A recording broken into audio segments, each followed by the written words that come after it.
বলুন ওম শান্তি, ওম শান্তি, ওম শান্তি। आज इंटरनेशनल ओमेन डे 8 मार्च प्रजापिता ब्रह्मा कुमारी ईश्वरीय विश्वविद्यालय धर्मनगर शाखार तरफ থেকে জ্ঞান দরবার ভবনে আজকের এই দিবস পালন করার জন্য উপস্থিত মঞ্চে বিরাজমান বিভিন্ন স্থান থেকে আগত সমস্ত মা বোনরা, সাথে আমাদের আজকের এই সভার মুখ্য কর্ণধার আমাদের মধ্যে যে উপস্থিত, সে হচ্ছে পরম শক্তি পরম পিতা পরমাত্মা।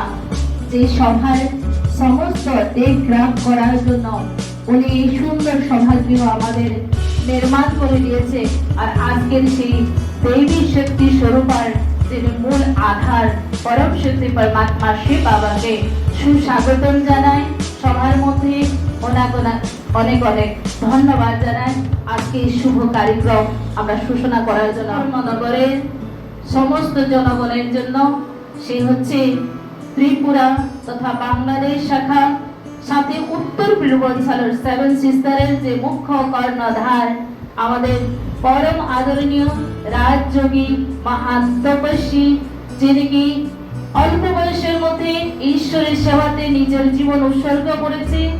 প্রথম যিনি কি মহিলা ব্রহ্মা কুমারী ঈশ্বর বিশ্ববিদ্যালয়ে সমর্পিত হয়েছে, সেই মহান বিভূতি আজকে আমাদের মধ্যে উপস্থিত। পরম আদরণীয় আমাদের জুনালি বেঞ্জি, ওনাকে একবার জোরদার হাত তালি বাজিয়ে সুস্বাগতম, সুস্বাগতম, সুস্বাগতম। ওনার ব্যস্ততার সময়ের মধ্যে দিয়ে আজকের আমাদের এই দিনে উনি উপস্থিত হয়েছে, তার জন্য অভিবাদন জানাচ্ছি। আজকের এই সভার আমাদের কর্ণধার হিসাবে রয়েছে, যাকে দেবী দুর্গা হিসাবে আমরা আহ্বান করি, যিনি কি পুলিশ ওমেন থেকে আমাদের মহিলা যে ওসি থানার থেকে আমাদের উপস্থিত আমাদের শিপ্রা দাস মহাশয়।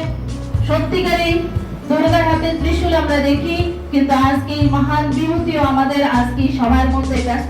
ওনাকে আমরা হৃদয় ভরা আন্তরিক করতাল ধ্বনি দিয়ে সুস্বাগতম জানাই, অভিনন্দন জানাই, অভিনন্দন। যেমন শিক্ষা জগতের আরো এক মহান বিভূতি, সে হচ্ছে হলিক্রস স্কুল থেকে আগত আমাদের পুষ্প ম্যাডাম। সত্যিকারে এমন একজন বিভূতি, ঈশ্বরীয় সেবার মধ্যে নিয়োজিত হয়েও শিক্ষা জগতের মেরুদণ্ডের মধ্যে শিক্ষার উচ্চ শিখরে সমস্ত লোক পৌঁছে দেওয়ার একজন দেবী শক্তি সরস্বতী মা আমরা বলতে পারি। সেই মহান বিভূতিকে আমরা হৃদয় ভরা আন্তরিক সুস্বাগতম জানাই, অভিনন্দন জানাই। সভার মধ্যে অল্প সময়ের মধ্যে তাকে ছাড়া দিয়ে একজন মহান তপস্বী আমাদের ধর্মনগরের বিশ্বস্তরী আশ্রমের যে কর্ণধার, সেই সুদূর বাংলাদেশ থেকে উনি এসে ধর্মনগরের জনগণের উদ্দেশ্যে সেবামূলক কাজ করে আমাদের উৎসাহ উদ্দীপনা দিয়ে প্রদান করেছে সেই জ্ঞানেশ্বরী, যিনি কি মহান বিভূতি। ওনাকেও আমরা হৃদয় ভরা আন্তরিক প্রীতি আর শুভেচ্ছা জানাচ্ছি। তিনি একজন মহান তপস্বী সাধিকা। সত্যিকার ওনাকে পাওয়ার জন্য আমরা অনেক দিন ধরে আশ্রমে ওনাকে আহ্বান করে, কিন্তু আজকে অল্প সময়ের মধ্যে উনি আমাদের এই সভাগৃহে উপস্থিত। ওনাকে সুস্বাগতম জানাই, অভিনন্দন জানাই। ওনার সাথে যারা উপস্থিত রয়েছে সবাইকে আমি অনেক অনেক শুভকামনা জানাই, ধন্যবাদ জানাই, সুস্বাগতম, সুস্বাগতম।